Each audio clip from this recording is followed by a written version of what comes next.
Bonjour et bienvenue tout le monde, bienvenue sur ce tout nouvel épisode du podcast Graines d'investisseurs.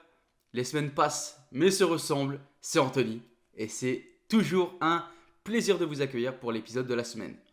Les amis, j'espère que vous avez la pêche, que vous avez la forme, j'espère que la semaine s'est bien passée. À l'heure où j'enregistre, on est dimanche, donc fin de semaine, petit bilan de la semaine, plutôt positif.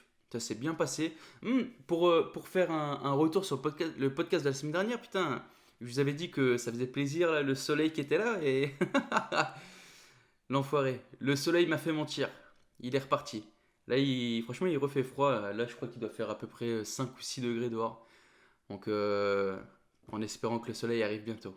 Bon. En tout cas, pour moi, il va arriver bientôt parce que je pars dans maintenant moins de 2 semaines. Je pars en vacances. Je pars au soleil, il fait 29 degrés. Ça va être trop bien. Ah ouais, je le sens déjà. Ça va être tip top. Là, ça y est, j'ai pris le petit rendez-vous test Covid. Ça va être la première fois que je fais ce test. J'avais déjà fait un test.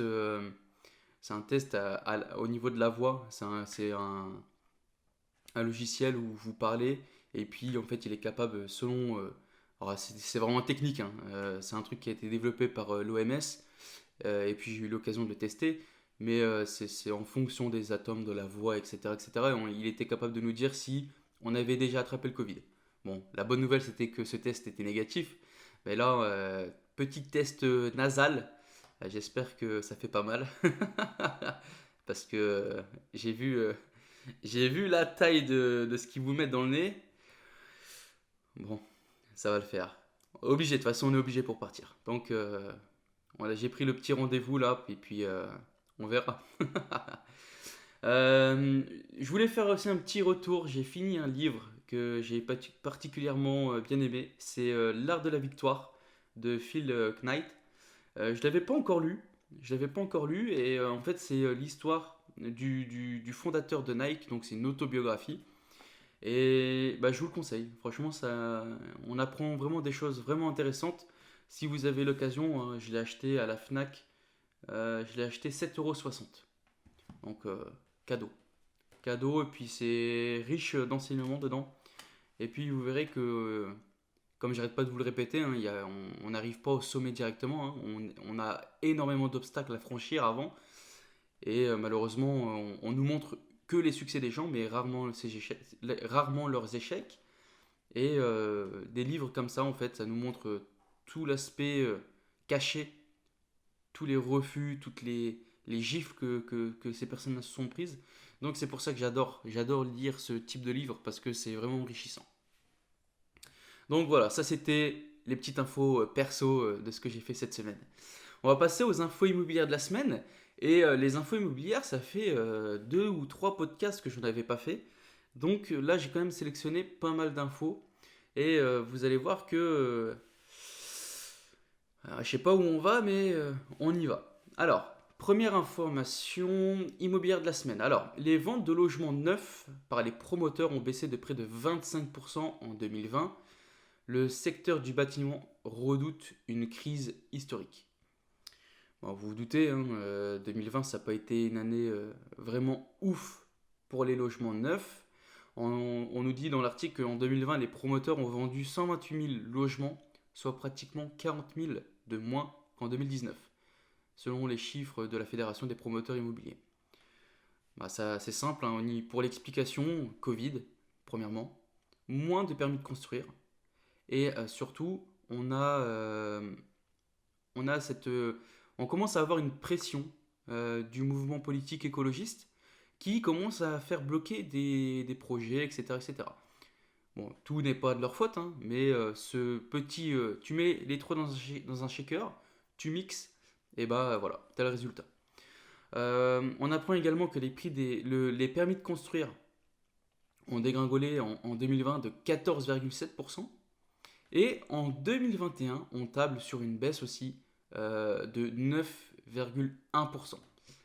Donc, tu vois, secteur de l'immobilier neuf, c'est s'il y a des promoteurs qui écoutent ce podcast, force à vous, les gens, parce que je sais que c'est hyper dur.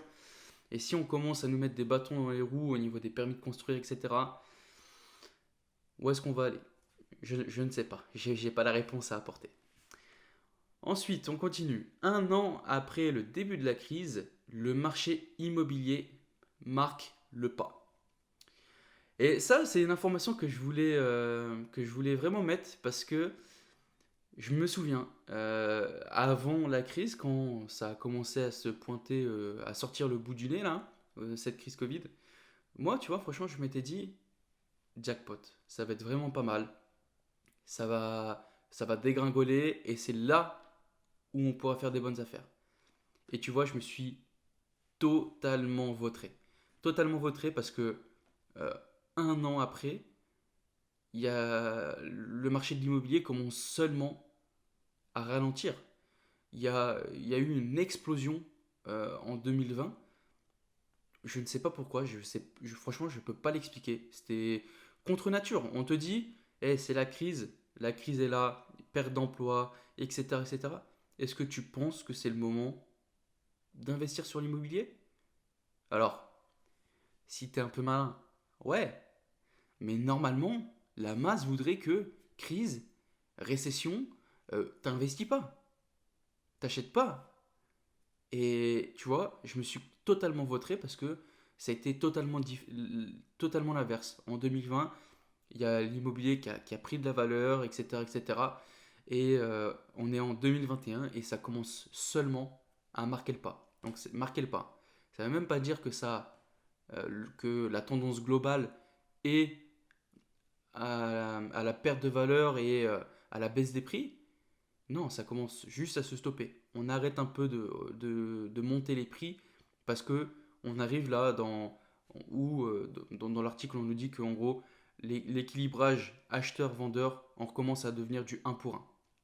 Alors, je vais te dire exactement, hein. Une demande qui ralentit, plus ou moins marquée selon les communes. Cet essoufflement des prix constaté au cours des 6 derniers mois s'explique par l'érosion progressive de la demande depuis un an. Analyse meilleur agent.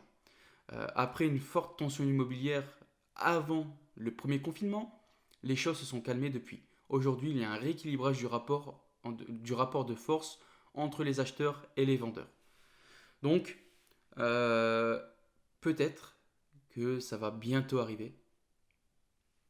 Alors, ça va être un peu méchant ce que je vais dire, mais bon, on est entre nous, hein. On est sur un podcast qui parle d'immobilier et surtout qui parle euh, de locatif, d'investissement, d'entrepreneuriat.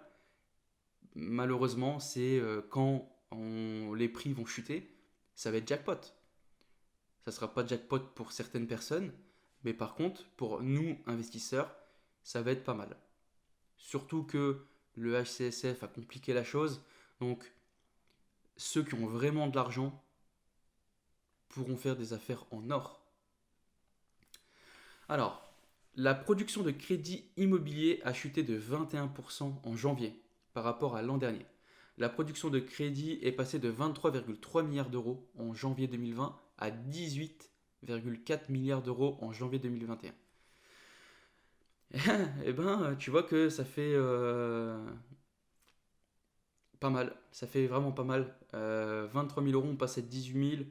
Grosso modo, on a perdu 5 milliards. Il y a 5 milliards de prêts en moins par rapport à janvier dernier. À janvier 2020 plutôt. Par rapport à janvier 2021. 5 milliards, c'est énorme. Énorme. Et je te dirais que HCSF, encore une fois, qui a compliqué la... Alors, le HCSF, il a bon dos. On va pas tout mettre non plus sur cet organisme. C'est pas que lui, c'est pas que à cause de lui. Il y a notamment aussi tous ces prêts garantis par l'État, etc., qui sont financés par les banques. Mais le HCSF a joué sa carte dans ça, notamment, hein, par rapport aux règles qui datent de à peu près il y a un an. C'était le respect strict de 33%, le respect strict des 25 ans et l'apport obligatoire. Donc cette histoire est sortie en janvier 2020. Le temps que les banques l'appliquent, il y a eu peut-être 4 5 mois. Le temps que... Il y a énormément de banques au début qui n'ont pas joué le jeu, hein, qui ont continué, etc. mais sous la force du HCSF, ont plié le genou et ont appliqué ces règles. Et, euh, et ça explique cette baisse des productions de crédit. Malheureusement, ceux qui ont le moins enfin, qui ont été atteints par ça, c'était les ménages très peu aisés, hein, ceux qui veulent acheter leur RP et qui gagnaient par exemple un SMIC et qui voulaient acheter une maison à 200 000. Malheureusement, tu vois, ces gens-là ont pris cette décision en pleine face. C'est eux qui ont les 5 milliards, tu vois, il y a un gros pourcentage de ces personnes-là dans les 5 milliards. Donc c'est pour ça qu'aussi qu'il y a eu le HCSF qui a révisé ses conditions. On est passé à 27 ans. Alors bon, je te dis, entre nous, hein, 25-27 ans, même combat. Hein. Faut pas aller, surtout nous en tant qu'investisseurs immobiliers, si tu vas sur 25 ans pour dégager du cash flow, c'est que ton projet il est merdique. Donc maintenant, pour résidence principale, 25 ans, 27 ans, c'est pas top, je le conseille pas. Moi, je sais que je conseille pas déjà le 25 ans. Après, ça reste que mon avis, hein. Mais donc c'est ces gens-là qui ont pris ça, ce qui est malheureux, tu vois. C'est malheureux pour eux, mais bon, c'est la vie. Je vais clôturer par ça parce qu'il n'y a pas de, il y a rien à dire, hein. C'est pas nous qui avons les dés en main. Si je pourrais, j'aurais mis crédit open bar pour tout le monde. Et encore, c'est même pas, je dis ça en rigolant, hein, mais c'est même pas la meilleure solution. Voilà les amis, on continue. La crise, et tu vois, alors, on va faire un joli parallèle avec l'information suivante. La crise ne refroidit pas les Français en matière d'investissement locatif. Tu vois le blanc-noir. Si 45% des Français interrogés se disent plutôt bloqués, 52% affirment qu'au contraire, le contexte les pousse à investir, à se lancer aujourd'hui, et plutôt rapidement. 41% pensent qu'il faudrait investir dès cette année. 21% hésitent encore, et ils hésitent, hein, ils vont bientôt, mais ils ne savent pas trop. Et seuls 38% estiment qu'ils ne se lanceront pas cette année.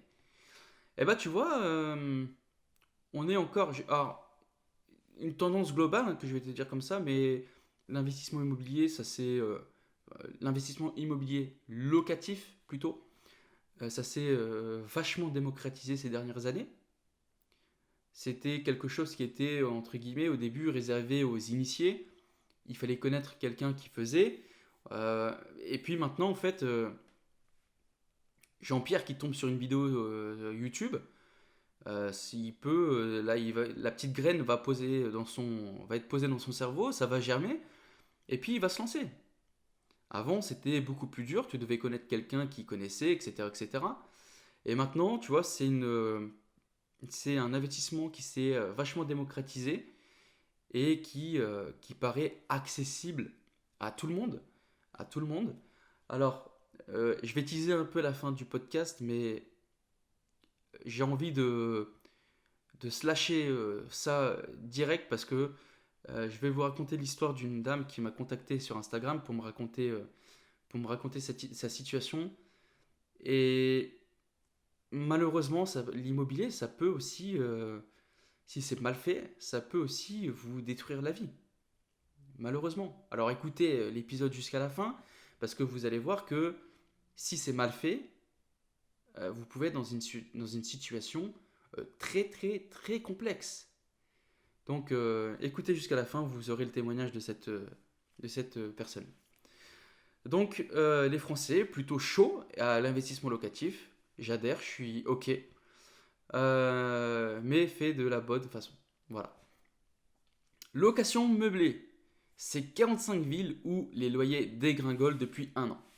Rennes, Lille, Nantes, Valence, Grenoble, Bordeaux, ces villes ont tous un point commun, les loyers moyens des appartements meublés y chutent depuis un an, et parfois de façon spectaculaire. Moins 10% à Rennes, moins 9,8% à Lille, 9,6% à Nantes, 8,4% à Valence. La dégringolade atteint même 12,4% à Chambéry et 17,6% à Troyes. On nous dit également que des villes moyennes sont très impactées.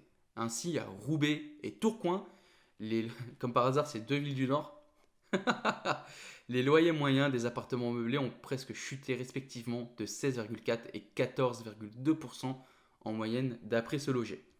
Alors les amis, j'ai envie de faire un parallèle avec ça. J'ai envie de faire un parallèle parce que là, ça peut faire peur. Ça peut faire peur, mais si vous êtes un investisseur qui fait de la bonne qualité, qui fait des bonnes choses, plutôt bien placées, etc., etc., normalement, on ne devrait pas être dans ces pourcentages-là. Moi, je sais qu'à Tourcoing, j'ai un ami qui investit qu'à Tourcoing. Ses loyers, quand j'ai vu cette info, je lui ai demandé, ses loyers n'ont pas baissé. Ses loyers sont restés similaires.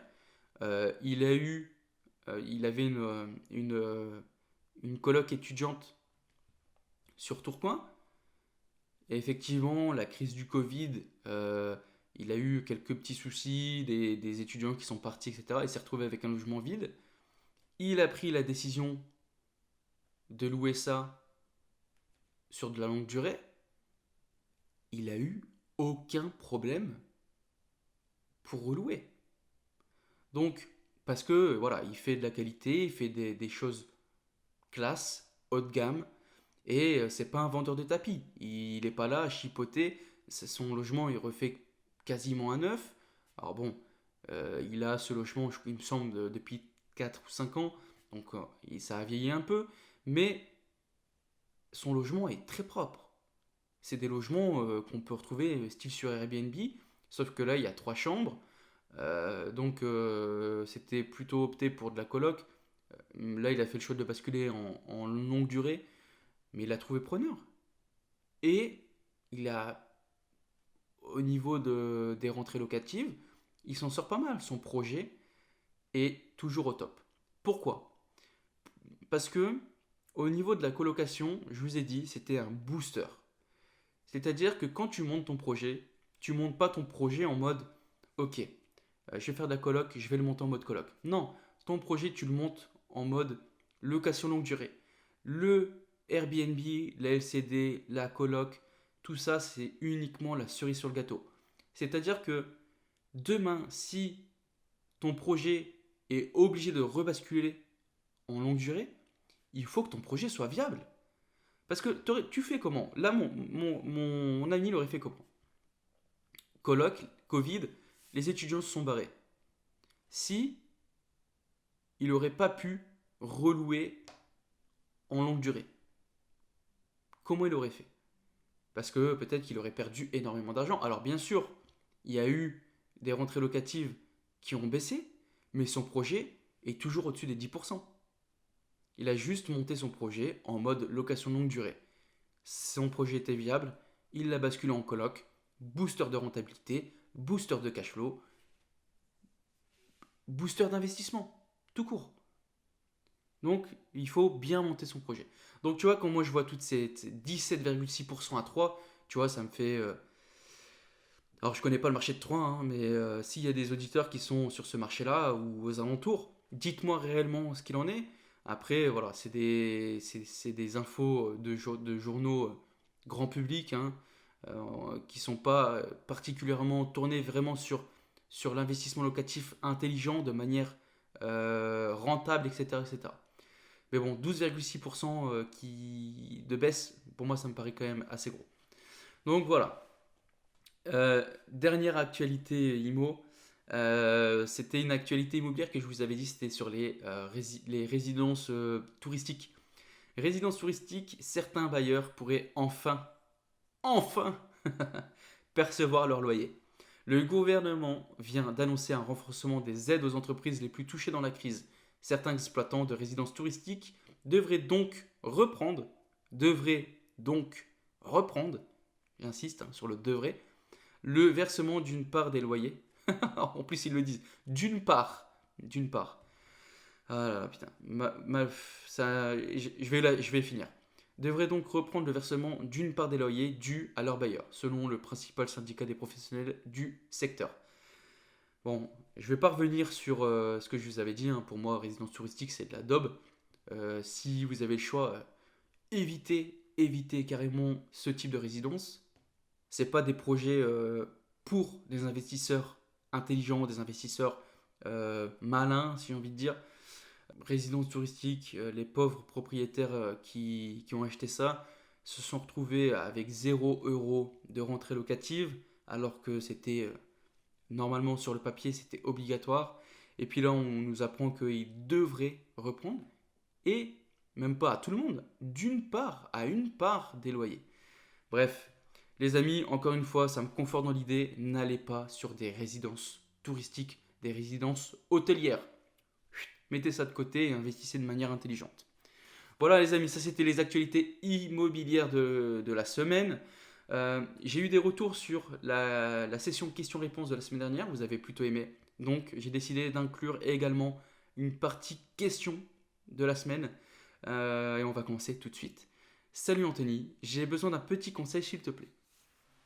Et j'ai renouvelé une maison complètement. J'ai donc des factures de matériaux que je pense qui ne serviront pas à grand chose vu que c'est moi qui ai fait la main d'œuvre. J'ai également 10 cas de facture d'entreprise, un prêt de 240 k sur 20 ans, 240 000 euros sur 20 ans et 1200 de loyer. J'envisage de faire du LMNP, par contre je ne sais pas comment déclarer. Réel simplifié, bref. Merci pour vos réponses. Salut, écoute, qu'est-ce que je pourrais te répondre?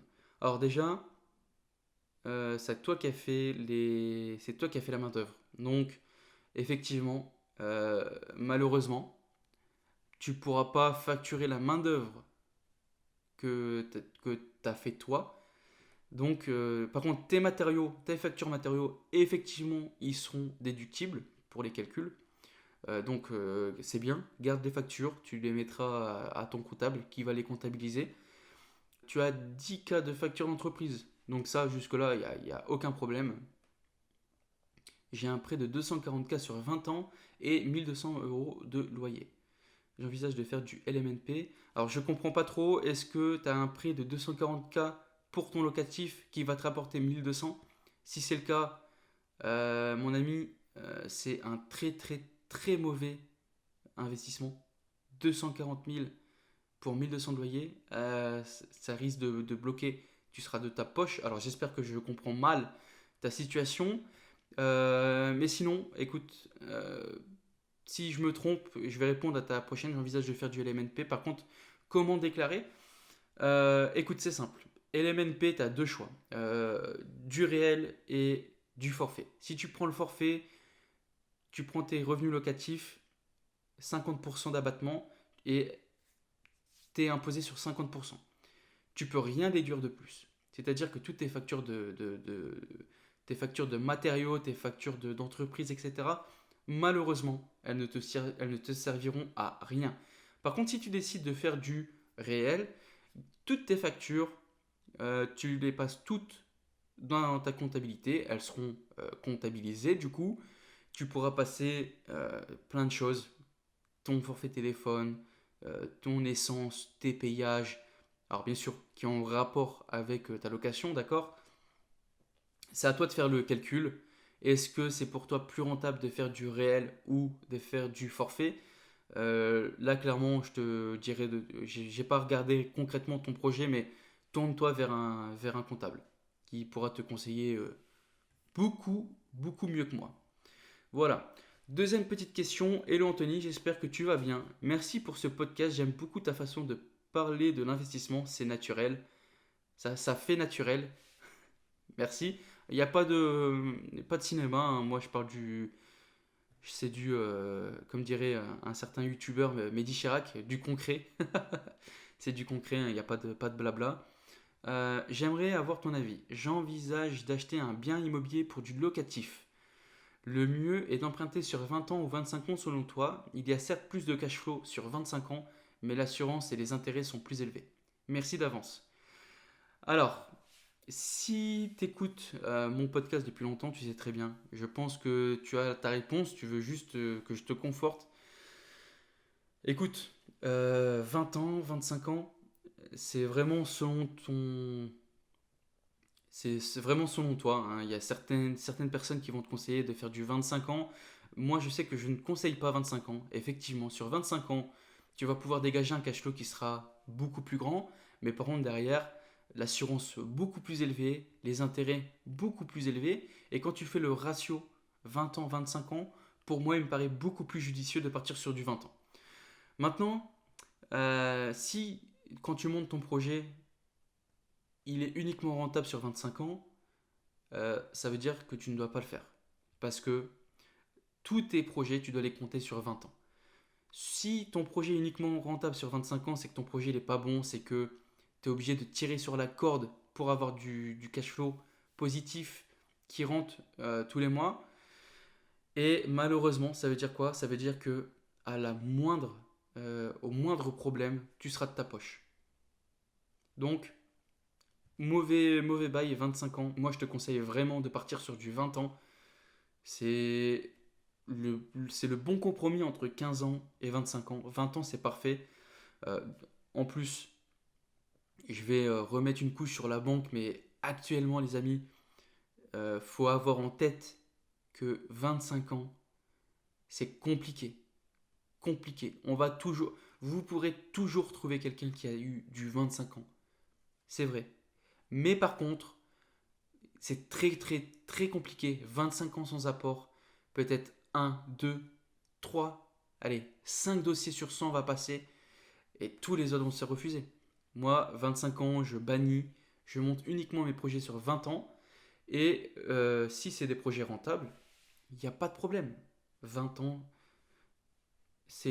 pour moi, c'est la bonne durée. Voilà. Donc, euh, n'hésite pas, fais tes projets sur 20 ans, ce sera beaucoup mieux. En plus, tu paieras moins d'intérêts. Tu vois, pour un projet sur 100 000, il me semble que... Alors, j'ai pas envie de dire de bêtises, hein, on va vérifier, mais je sais que la différence, elle est énorme. Donc, n'hésite pas. Franchement, sur 20 ans, moi, je préfère sur 20 ans. Voilà. Et puis, on arrive à la partie qui est... comment dire? Qui m'a attristé. On arrive sur la partie qui m'a attristé. J'ai envie de... Dans cet épisode, j'ai envie de faire un focus vraiment sur les bases, de faire un rappel, parce que je pense que c'est pas encore assez compris. Et donc j'ai décidé de faire ça sur la suite d'un message qui m'a franchement, clairement, qui m'a fait mal au cœur. Qui m'a fait mal au cœur. J'ai été contacté par une personne sur Instagram qui m'a contacté pour avoir de l'aide. Son message m'a vraiment attristé. Du coup, on a décidé de faire comment dire, un Zoom où elle m'a donné accès à beaucoup plus d'informations. En fait, c'était entre guillemets, c'était un coaching, d'accord. C'était un coaching qu'on a fait. Et en gros, alors, je vous explique sa situation. Elle a fait une opération immobilière et la situation, maintenant, elle est prise à la gorge. Elle est prise à la gorge. Elle a fait une opération qui lui rapporte un cash flow négatif mensuel sur une opération dans l'ancien. Donc, c'est même pas un Pinel.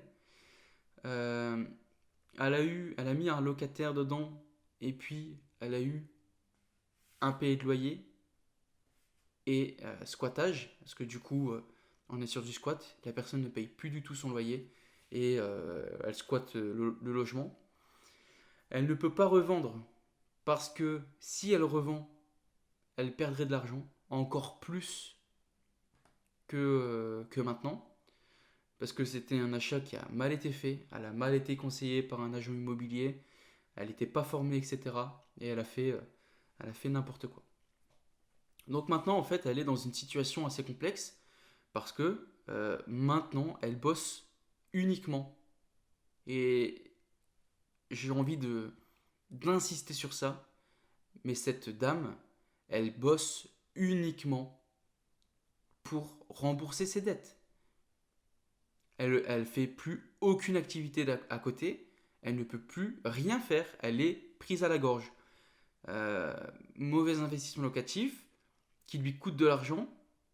Donc actuellement, elle rembourse un prêt total avec zéro rentrée locative. Et en plus de ça, elle paye son loyer, parce qu'elle était encore locataire, elle paye son loyer à côté, elle paye tout, sa nourriture, comment dire, assurance, etc., etc. Et cetera. Et donc, actuellement, tout son salaire passe pour ses factures. Elle n'arrive plus à mettre d'argent de côté. Elle est prise à la gorge. Elle est prise à la gorge. Donc, tu vois, j'ai envie de faire un rappel sur les bases parce que il faut comprendre que, ok, l'immobilier, c'est accessible à tout le monde. C'est assez simple à mettre en place. Effectivement, on peut avoir un crédit assez facilement. Effectivement. Mais par contre, c'est pas parce que vous allez investir dans l'immobilier que derrière, tout est joué. Derrière, tu peux te manger sale. Et ça, on t'en parle pas assez. Si tu fais une mauvaise opération, tu peux perdre énormément. Énormément. Et tu peux perdre plus que ce que tu avais avant. Ça, faut bien le comprendre. Donc, j'aimerais qu'on refasse un focus sur les bases. Parce que ça sert à rien d'écouter les gens qui vous disent ouais, moi je fais des rentabilités à 14, 15, 16, 17%. Ça sert à rien d'aller dans des zones où il y a peu de demandes locatives juste pour avoir des grosses rentabilités. Si tu me dis je suis dans une ville de 400 habitants et la plus grosse ville aux alentours est à 100 km et tu me sors ouais je fais 17%, ben, je te dirais mais mec c'est nul. C'est nul. C'est pas parce qu'il faut l'emplacement, l'emplacement, l'emplacement. C'est un adage dans l'immobilier c'est la base de tout. Si t'investis dans un mauvais endroit, tu vas au carton. Tu vas au carton. Parce que derrière la revente très compliquée, va trouver des locataires. Dans une ville de 400 habitants, euh, je pense pas que, sauf si c'est un village prisé, etc., qui a un attrait, mais là, c'est pas du tout le cas. Si tu vas dans un village de 400 habitants et qui a un locataire par an qui cherche un logement là-bas, ça sert à rien d'aller là-bas, juste pour avoir un 14%. Ça, strictement à rien. Tu te mets une balle dans le pied en faisant ça. Ensuite, j'ai envie de faire un rappel. L'épargne de sécurité. L'épargne de sécurité, c'est pas facultatif. Avoir de l'épargne de sécurité, c'est obligatoire. 6 mois au minimum, le mieux, un an. Un an de rentrée locative de côté. C'est-à-dire que on va prendre des chiffres ronds, tu gagnes 1000 euros de loyer par mois. Je veux que tu aies 12 000 euros de côté. Et c'est pas 12 000 euros que tu vas prendre pour t'acheter une nouvelle voiture. Non, je veux qu'il soit à côté, il soit disponible. Que tu as un problème, tu pioches dedans. Tu dois changer un chauffe-eau, tu pioches dedans et tu recouvres 12 000. Je veux que toujours tu aies cette épargne de sécurité disponible.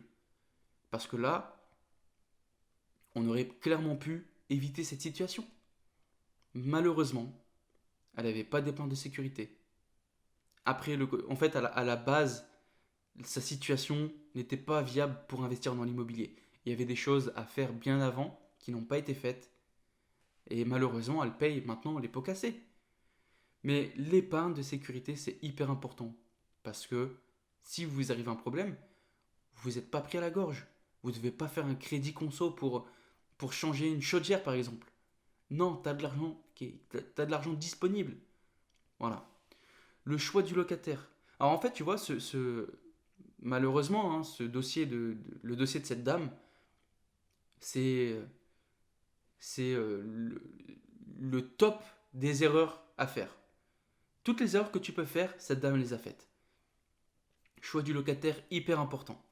Je vous ai déjà dit, il me semble que c'est dans l'épisode sur la gestion locative, de prendre votre temps. Prenez votre temps pour placer un locataire. Vérifiez ses documents. Vérifiez sa capacité financière. Vérifiez son travail. Je vous avais dit de prendre votre temps. Là, elle a fait quoi? Elle a acheté. Elle a loué directement. Elle a eu peur de garder son logement vide. Et en fait, elle a fait quoi? Elle a mis directement un locataire dedans. Et malheureusement, on en est là. Impayé de loyer parce que le mec, en fait, fausse facture, fausse, comment dire, faux contrat de travail. En fait, non, c'est même pas un c'est même pas un faux contrat de travail. C'est euh, c'est vraiment vicieux. Franchement, elle a vraiment pas eu de chance. En gros, ce mec-là avait un contrat de travail dans une société. Et quand on a fait les recherches sur la société, il s'avère que le gérant de cette société avait le même nom de famille que ce locataire. Donc, entre nous, moi j'en ai déduit que c'était un faux contrat. C'était un faux contrat parce que 2 ou 3 mois après, euh, un payé de loyer. Tu vois, ça commence, ah, je peux pas vous verser tout direct, je vous verserai en 2 fois. Ah, ça. Et puis là, maintenant, on en est sur 0 euros de loyer qui rentre et le logement qui est squatté. Donc, compliqué. Ne misez pas uniquement sur le cash flow. Le cash flow, le cash flow, le cash flow. Ok, le cash flow c'est bien, mais par contre, si vous avez du cash flow et que derrière tu revends à perte, eh ben, mauvais investissement. Tu sais quoi, franchement, je préférerais même, tu vois, je préférerais même. En fait, ça c'est un peu. J'ai envie de l'appeler le scandale du cash flow. Parce on te prend que le cash flow et c'est cool. Mais par contre, derrière, il y a quelque chose qu'il faut bien comprendre. Le cash flow c'est bien, mais c'est pas la priorité. La priorité, c'est l'évolution dans le futur. C'est-à-dire, je vais donner un exemple. Entre une personne qui achète un bien, qui fait des travaux et qui va le louer, allez, ça lui rapporte zéro. Ça lui rapporte zéro de cash flow. Il s'autofinance, le bien s'autofinance. Mais par contre, la personne, tu vois, a acheté au total 150 000 avec les travaux et revend ça 200, allez, 270, 280. Allez, 280. Prenons 280. On voit que de 250 à 280, il y a 30 000 euros de delta. Maintenant, si tu prends une personne qui a fait le même investissement à 150 000, elle a effectivement un cash flow de, allez, on est fou. Prenons 500 euros. 500 euros, c'est énorme, hein. 500 euros de cash flow par mois, cash flow positif après avoir tout payé. Si on prend sur 3-4 ans, allez, 3 ans, cette personne revend au même prix, 150 000 euros. Qui est le gagnant, à ton avis? La personne qui a gagné du cash flow tous les mois pendant 3 ans ou la personne qui va se prendre 30 000 euros de plus-value 3 ans après? Pour toi, c'est quelle personne? C'est clairement la personne qui va faire la plus-value de 30 000 euros. Donc, euh, c'est un peu le scandale parce qu'on te dit toujours, ouais, cash flow, cash flow, cash flow. Mais il n'y a pas que le cash flow. Il faut voir dans le futur. Si tu risques de prendre une plus-value, si tu risques de faire une moins-value aussi. Il y a des secteurs où tu t'achètes mal, comme cette dame, malheureusement, elle a acheté au-dessus du prix du marché, elle loue au prix du marché, mais mauvais locataire, ça rentre pas. Déjà, le projet à la base était non viable. Le projet, normalement, c'était un projet mort-né.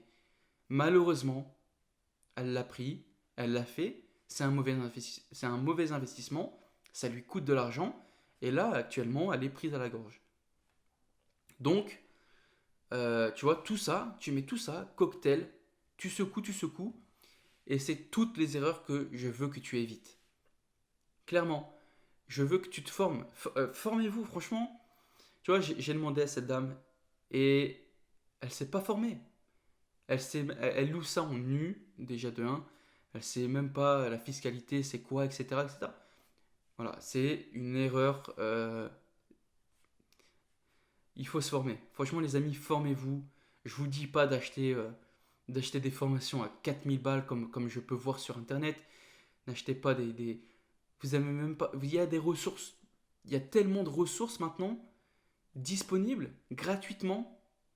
Donc formez-vous, prenez le temps, fixez-vous des deadlines, tu te dis ok bah dans un an, moi je me laisse un an pour me former au max, dans un an je vais être opérationnel et dans un an j'investis. Pendant ce temps-là, va visiter, fais des choses, mais forme-toi. C'est la priorité. Formez-vous, bordel. Voilà. Comme je vous disais, l'immobilier, c'est quand même assez simple. Mais vous devez comprendre dans quoi vous vous embarquez. Sinon, ça peut être très compliqué. Très compliqué. Et pour cette dame, tu vois, elle est passée du rêve au cauchemar. Du rêve au cauchemar. Clairement. Parce que là, elle est prise à la gorge. Le moindre écart, elle passe au négatif. Et tu sais que vivre avec, je sais même pas comment ça s'appelle, tu sais, quand ton compte bancaire est en moins, euh, bref, je sais plus, quand tu vis au-dessus de tes moyens, on va dire, parce que malheureusement, ce qui va se passer, c'est que cette dame va devoir vivre, entre guillemets, tous les mois à crédit, parce que la banque, si elle fait le moindre écart, ou s'il lui arrive un problème, et regarde, imaginons demain, cette dame a un problème de voiture. Elle doit réparer sa voiture. Comment elle fait? Comment elle fait? Elle est prise à la gorge. Elle va devoir faire un crédit. Elle va peut-être demander de l'argent à sa famille. Tu vois, on est dans une situation que personne, je pense, n'a envie de se retrouver. Donc clairement, formez-vous, faites les choses bien. Prenez votre temps. L'immobilier, c'est pas un sprint, c'est un marathon. Donc, formez-vous, formez-vous, formez-vous. Donc, pour finir, hein, pour cette petite histoire, malheureusement, tu vois, la situation est vraiment compliquée à régler même. On a trouvé on a trouvé quand même quelques solutions, notamment pour son locataire. Alors, je vais vous le dire clairement, hein, malheureusement, vous vous doutez bien que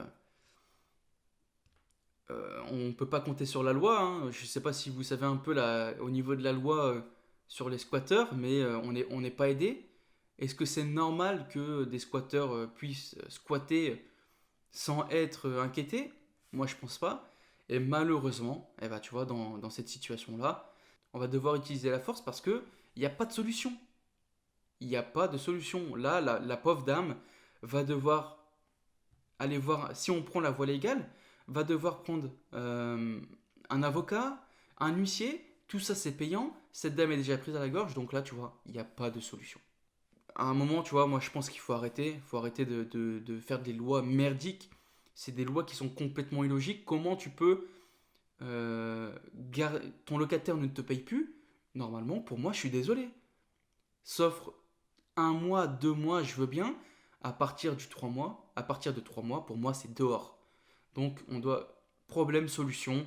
Malheureusement, ça se passera hors justice, mais elle va récupérer son logement et puis derrière, elle va peut-être enfin sortir la tête de l'eau en espérant que son logement n'est pas détruit, etc., etc.